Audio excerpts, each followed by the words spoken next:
پیارے دوستوں، آج ہم آپ کو ایک بدکار عورت کا قصہ سنائیں گے جسے برہنہ کر کے دفن کیا جانے لگا تو ایک ایسا معجزہ پیش آیا کہ تمام لوگ تھر تھر کانپنے لگے۔ یہ واقعہ مکمل جاننے کے لیے آپ سے گزارش ہے کہ ویڈیو کو آخر تک ضرور دیکھے گا۔ اس سے پہلے اگر آپ نے ویڈیو کو لائک نہیں کیا تو دل سے اس ویڈیو کو ایک لائک کر دیجئے، کیونکہ آپ کے ویڈیو کے ایک لائک کرنے سے ہماری حوصلہ افزائی ہوتی ہے اور ہمیں اور نئی ویڈیو بنانے میں مدد ملتی ہے۔ تو اس ویڈیو کو دل سے ایک لائک ضرور کیجیے گا۔ پیارے دوستو، یہ واقعہ افریقہ کے ایک مسلم ملک میں پیش آیا جہاں ایک بدکار عورت رہتی تھی۔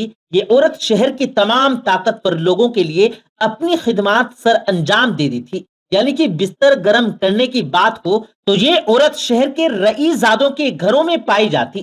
یہی وجہ تھی کہ اس کے خلاف کوئی شخص کارروائی کرنے سے قاصر تھا۔ جہاں اس عورت میں کئی خامیاں موجود تھی، وہیں یہ عورت نہ صرف رحم دل تھی بلکہ غریبوں کی مدد بھی کیا کرتی تھی۔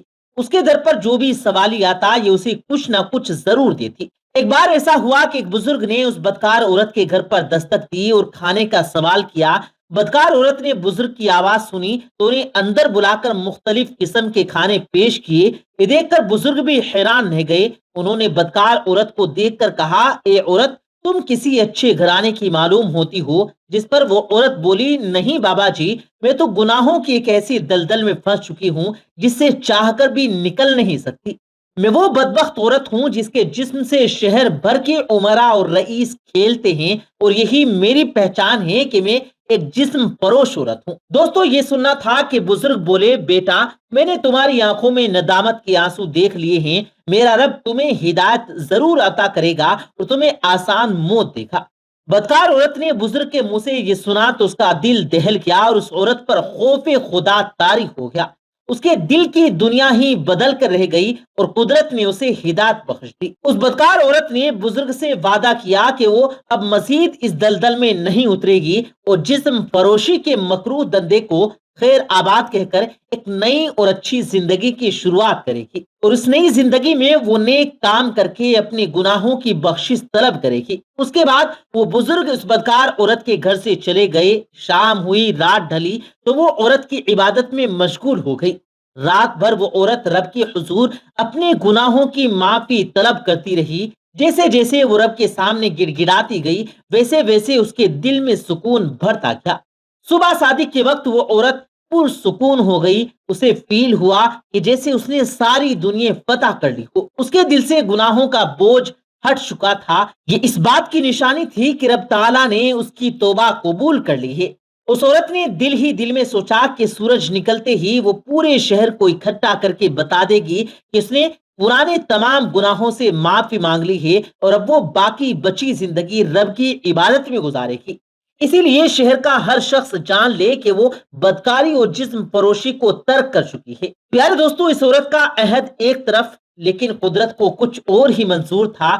ہوا کچھ یوں کہ صبح کا سورج نکلنے سے پہلے اس عورت کو موت نے آ گھیرا اور فجر کی نماز کے بعد اللہ کے حکم سے ملک الموت نے اس کی روح قبض کر لی۔ سارا جہاں اس عورت کو بدکار اور جسم فروش کے طور پر جانتا تھا، لیکن اس کی زندگی کی ایک رات ایسی تھی جس نے اس کو عابدہ بنا دیا تھا۔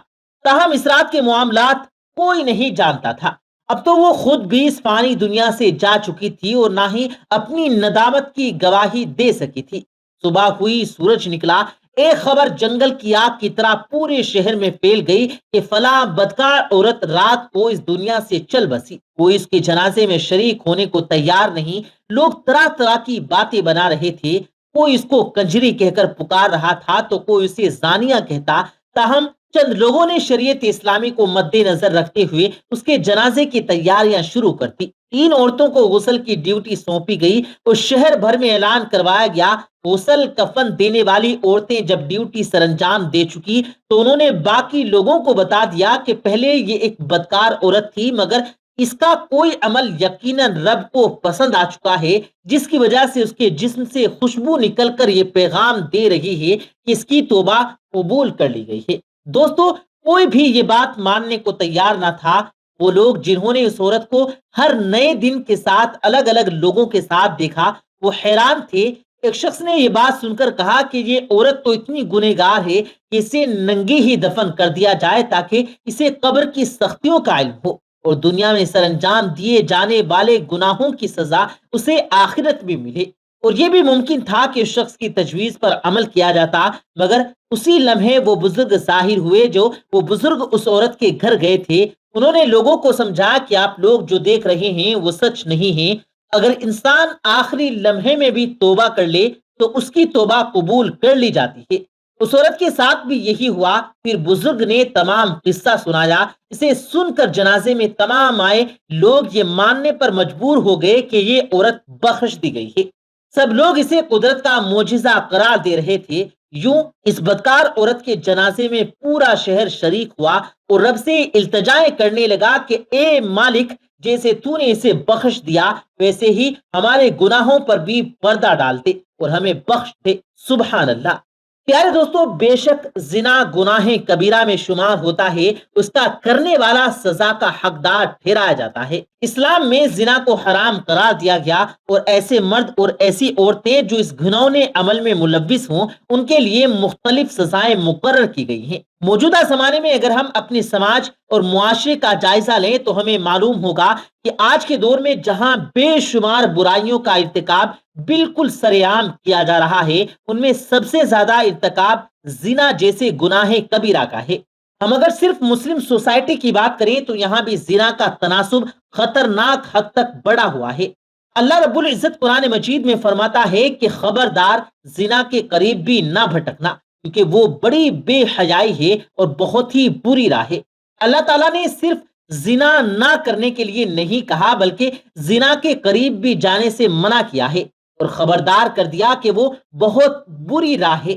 صحیح مسلم میں روایت ہے کہ ابو صالح نے ابو ہریرہ رضی اللہ تعالی عنہ سے، اور انہوں نے نبی کریم صلی اللہ علیہ وآلہ وسلم سے روایت کی کہ آپ صلی اللہ علیہ وآلہ وسلم نے فرمایا، ابن آدم کے متعلق سے زنا میں اس کا حصہ لکھ دیا گیا ہے، وہ لا مولا اس کو حاصل کرنے والا ہے، بس دونوں آنکھیں ان کا زنا دیکھنا اور دونوں کان ان کا زنا سننا ہے، اور زبان کا گناہ بات کرنا ہے، اور ہاتھ اس کا زنا پکڑنا ہے، اور پاؤں ان کا زنا چل کر جانا ہے، اور دل تمنا رکھتا ہے اور خواہش کرتا ہے، اور شرمگاہ ان تمام باتوں کی تصدیق کرتی ہے، جانے اسے عملاً سچ کر دکھاتی ہے اور حرام کا ارتکاب ہو جاتا ہے۔